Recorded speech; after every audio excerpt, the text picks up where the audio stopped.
Start there. How does it feel to hear that award tied to your name? It's a great honor. Just knowing that all the hard work that we put in the offseason throughout the season is paying off for our defense. You see, when people tweet things either like that or they say, there's only so many DBs with this many interceptions and this and that. Do you notice a lot of that stuff on social media? Do you try to block it out? When people talk about what you've accomplished this year? I think I just try to block it out for real. I think Coach Dews does a good job of just keeping us focused on the main thing. Just trying to go 1-0 every week. So I don't think I pay attention to too much of that. Does the season feel different for you, though? Does it feel like you're playing that much better than you were last year?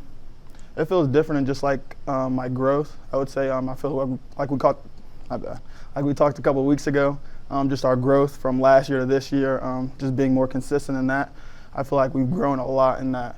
And just our defense has taken a lot of strides. So, yeah, I feel a lot better about our defense this year. Your defensive coordinator talks about how important your position is, and he said the last time they've had someone as productive as you, he talks about Demar Hamlin. Do you have a relationship with Demar? What have you learned from him? And, do you kind of study his game and try to emulate that in your own at all?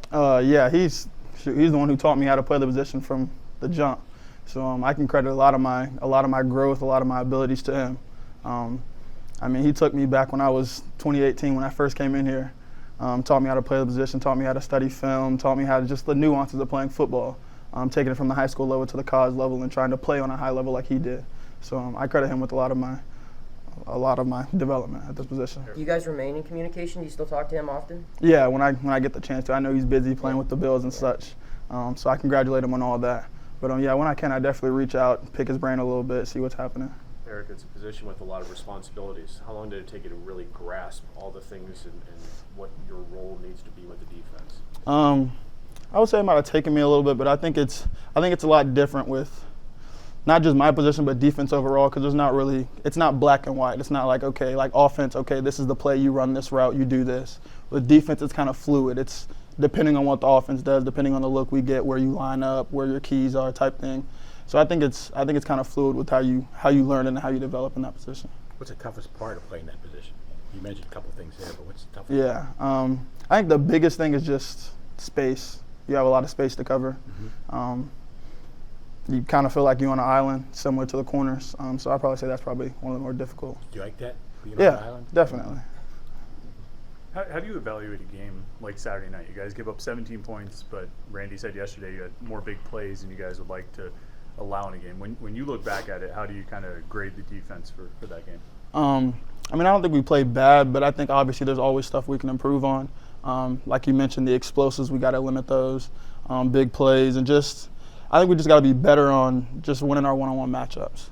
I think we didn't win those consistently enough on Saturday, and that's why we gave up as many points as we did. So I think we just need to take another step forward, continue to focus in practice, continue to focus in the film room, and just be better for next week. Do you guys ever think about how college football is today, where a lot of teams are scoring 30, 40, 45 points, and you gave up 17? And does that resonate with you guys that, hey, we're not really that bad, we just didn't win the game? Not really, because it's always a team game. You win together, you lose together. So they might not have scored a lot of points, but we also did let up a lot of points. If they didn't score at all, then we would have won the game, right? So it's always it's a double-sided sword, really. You guys are facing a really good quarterback this weekend, and you also played a really good quarterback who played for that same offense last year and the year prior to that. How do they compare? How do Sam and Drake kind of compare and differ in their skill set and abilities? Obviously, Howell's in the NFL, so it comes with him. But I think Drake, I think he's a really good quarterback. I think he plays different from Howell in the fact that he's not as much of a runner. I think his build is a little slimmer, but I think he also has an NFL level arm. He has tremendous receivers on the outside. I think he does a really good job of extending the plays, kind of playing, I guess, off schedule, you say.